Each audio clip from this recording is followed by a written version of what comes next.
So ఇది చివరగా మనం చెప్పాల్సింది ఏంటంటే చాలా జిల్లాలకి ఇన్ఛార్జ్ మంత్రులు ఉన్నా ఆ జిల్లాల నుంచి ప్రాతినిధ్యం వహిస్తున్న ఎమ్మెల్యేలు మంత్రులుగా లేరు కొన్ని జిల్లాలకి. కానీ ఇదే ఖమ్మం జిల్లాలో 3 మంత్రులు ఉన్నారు. మిగతా జిల్లాల నాయకులంతా ఒక్క ఖమ్మం జిల్లాకే 3 మంత్రులు ఎందుకు అని అందరు క్వశ్చన్ చేస్తుంటారు. పొంగులేటి శ్రీనివాసరెడ్డి రెవెన్యూ శాఖ మంత్రి, బట్టి Vikramarka deputy CM and finance, ఇంకొక ఆయన ఎవరు తుమ్మల నాగేశ్వరరావు వ్యవసాయ శాఖ, జౌలీ శాఖ, ఇంకా శాఖలు. 3 చాలా సీనియర్ మంత్రులు వీళ్ళంతా. ఈ సీనియర్లు దేంట్లో అంటే మింగడంలో సీనియర్లు వీళ్ళు, ప్రజల్ని పట్టించుకోవడంలో జూనియర్ల కంటే దారుణం వీళ్ళు. సిగ్గుండాలి కదా ముగ్గురికి, మినిమం సెన్స్ ఉండాలి కదా మీకు. మీరు తిట్టిరని అనుకుంటారేమో కానీ ఇక్కడికి వస్తే మీకు అర్థమవుతుంది ఆ బాధ ఏందన్నది.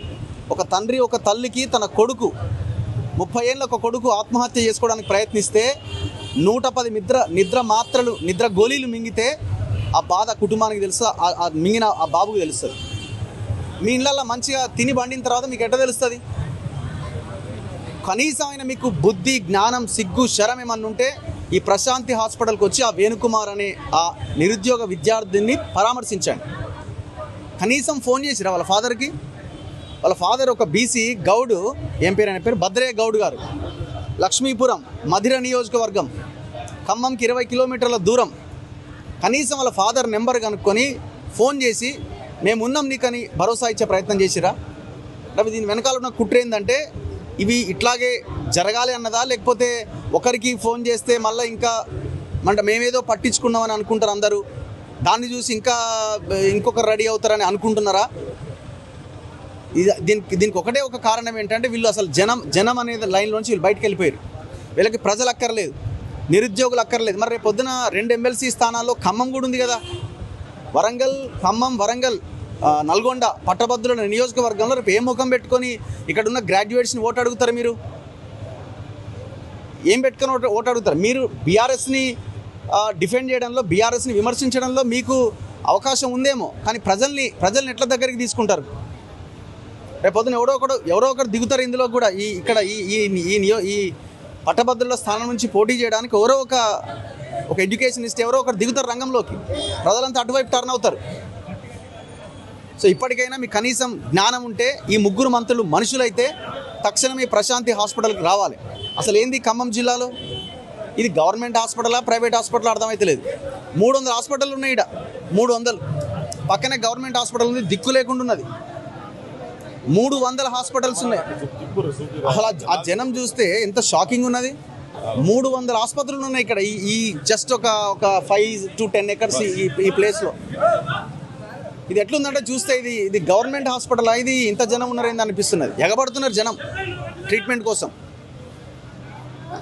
మరి ఏం కాపాడిరండి ఖమ్మం జిల్లాని? పొద్దున లేస్తే విప్లవాల జిల్లా ఖమ్మం జిల్లా అని మనం మాట్లాడతాం కదా. ఎందుకు ఇంత దారుణంగా ఉన్నది? ప్రజలు కూడా ఆలోచించాలా?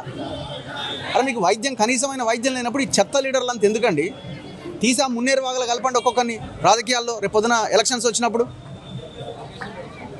సో ఈ ఘటన మీద ఇమీడియట్గా గవర్నమెంట్ రెస్పాండ్ కావాలి, ఆ కుటుంబానికి పరిహారం ఇవ్వాలి. అబ్బాయి ఇందిరమ్మ ఇల్లు లేదు, మాకు కనీసం ఇల్లు లేదు అంటున్నా, ఇల్లు కట్టించాల్సిన అవసరం ఉన్నది. వెంటనే తక్షణమే మీరన్న సంవత్సరంలోపు 2 లక్షల ఉద్యోగ నోటిఫికేషన్ ఏదైతే అన్నారో ఆ 2 లక్షల ఉద్యోగ నోటిఫికేషన్లు ఇవ్వాల్సిందే. మేము అనలేదు 5 ఏళ్ళ కన్నా అంటే చెప్పు తీసుకొని కొడతారు అదే నిరుద్యోగులు మిమ్మల్ని. మీరు సంవత్సరం లోపిస్తామని ఈనాడు ఆంధ్రజ్యోతి పేపర్లో ఫలానా రోజు ఫలానా నోటిఫికేషన్ ఇస్తామని యాడ్ ఇచ్చిర్రు, ప్రకటన ఇచ్చిర్రు, డబ్బులు ఇచ్చి ఆయా పేపర్లకి తయారు చేసిరు. చాలామంది మేధావులు అందరూ కూర్చొని ఆ షీట్ తయారు చేసిరు. ఇప్పుడు మేము 5 ఏళ్ళకి ఇస్తాం. ఎలక్షన్స్ ముందు 2019-20లో 16-17 అనుకుంటా కదా, బిశ్వాల్ కమిటీ రిపోర్ట్ పట్టుకొని కదా రేవంత్ రెడ్డి ఓట్లు అడిగింది. 191,000 ఖాళీలు ఉన్నాయి, ఆ ఖాళీలు మొత్తం భర్తీ చేస్తాం అధికారంలోకి రాగానే.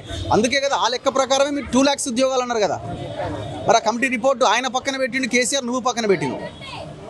ఇప్పుడు మేము 70,000 ఉద్యోగాలు ఇచ్చినాం, ఫ్యూచర్ సిటీ కడతాం, ఆడ ఉద్యోగాలు ఇస్తామని దొంగ మాటలు మాట్లాడుతున్నాం. ఈ దొంగ పార్టీలను నమ్మకండి, ప్రజలు ఆలోచించండి. మీకు కావాల్సిన విద్య వైద్యం విషయంలో మీరు ఆలోచించి ఓటేయకపోతే మన బతుకులు గిట్లనే ఉంటాయి. ఆలోచించండి. ఇక ఇప్పుడు రేపు పొద్దున్న లీడర్లను తిట్టి జనాలను తిట్టాల్సిన పరిస్థితి తెచ్చుకోకండి. ఎందుకంటే తప్పు మన వైపు కూడా ఉన్నదన్నది ఆలోచించాలా.